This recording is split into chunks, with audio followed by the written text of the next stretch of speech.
Latest updates ఎప్పటికప్పుడు పొందడానికి big TV WhatsApp channel follow అవ్వండి. లింక్ డిస్క్రిప్షన్ లో ఉంది. ఒక సమయంలో ఆ ఫ్యామిలీ అంటే వీరికి పడేది కాదు. వీరంటే వారికి చెప్పలేని ఆగ్రహం. కానీ ఇప్పుడు సీన్ రివర్స్ అయింది. ఆనాడు తాము వ్యతిరేకించిన వ్యక్తి నేడు ప్రతి ఆర్థికపరమైన లావాదేవీలకు సూత్రధారిగా మారాడు. ఒక రకంగా చెప్పాలంటే అతనే పాత్రధారి. ఏమాత్రం అనుభవం లేకున్న ఫైనాన్షియల్ ఇష్యూలో అతనే కర్త కర్మ క్రియ. ఇంత ఇంట్రడక్షన్ ఎవరి కోసం అనుకుంటున్నారా? అయితే ఈ స్టోరీ తప్పక చూడాల్సిందే.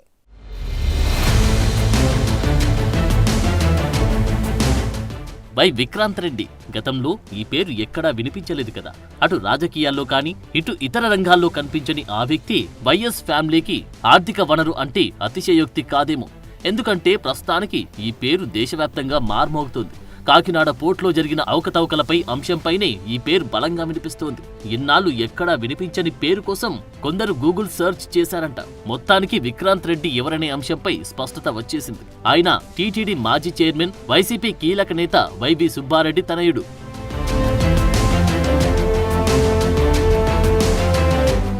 అసలు విక్రాంత్ రెడ్డిపై ఉన్న అభియోగాలేంటో ఓసారి చూద్దాం. కాకినాడ పోర్టు వ్యవహారంలో కేవీ రావుని బెదిరించడమే కాకుండా ఆయన్ను ఇబ్బందుల పాలు చేసి 41.12% వాటాని బలవంతంగా బదలాయించడంలో విక్రాంత్ రెడ్డి కీలకమట. ఆ కేసుల్లో ఆరోపణలు ఎదుర్కొంటున్న విక్రాంత్ రెడ్డి ఏపీ హైకోర్టులో ముందస్తు బెయిల్ పిటిషన్ కూడా దాఖలు చేశారు. తీగలాగితే డొంక కదిలిన చందంగా ఒక్కో విషయం బయటకు వస్తుంటే చాలా మంది ఔరా అంటూ ముక్కున వేలేసుకుంటున్నారట.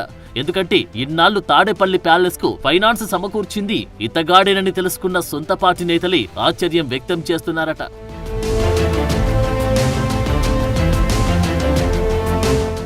వైవి సుబ్బారెడ్డి ఫ్యామిలీ మొదటి నుంచి రాజశేఖర్ రెడ్డికి నమ్మిన బంటుగా ఉన్నారు. ప్రకాశం జిల్లా అద్దంకి నియోజకవర్గ పరిధిలో మేధనమెట్ల గ్రామానికి చెందిన వైవి సుబ్బారెడ్డి 30 ఎకరాల భూస్వామి. ఆయన ఏకైక సంతానమే ఈ విక్రాంత్ రెడ్డి.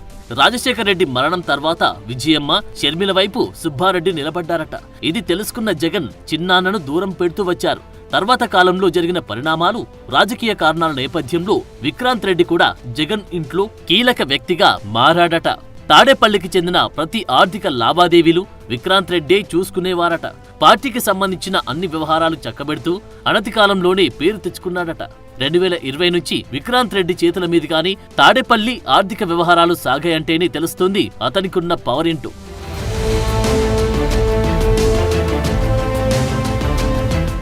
తాడేపల్లి ప్యాలెస్ నుంచి వచ్చే ప్రతి ఆదేశాలను విక్రాంత్ రెడ్డి తూచా తప్పకుండా పాటించేవారట.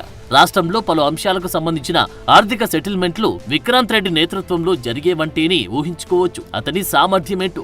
2021 నుంచి 2023 వరకు అనకాపల్లి, పార్వతీపురం, మన్యం జిల్లాలో మైనింగ్ మాఫియాలో ఇతను కీలకంగా వ్యవహరించారని వార్తలు గుప్పుమన్నాయి. ఈ మాఫియాకు కొనసాగింపు ఫారెస్ట్ ఏరియాలో సుమారు 40 కిలోమీటర్ల మేర సిమెంట్ రోడ్డు కూడా ఏర్పాటు చేసుకున్నారట.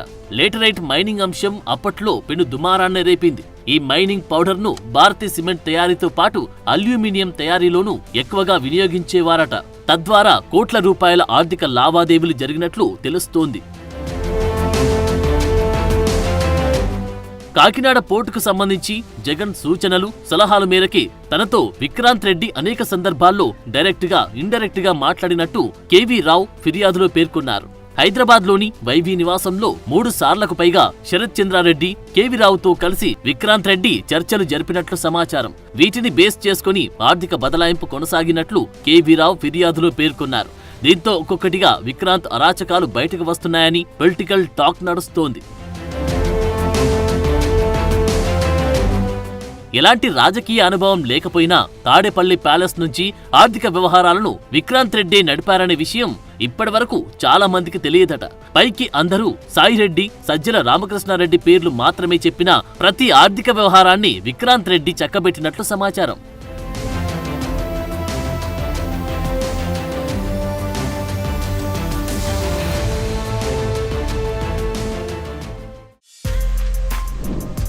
For more videos like this, subscribe Big TV channel.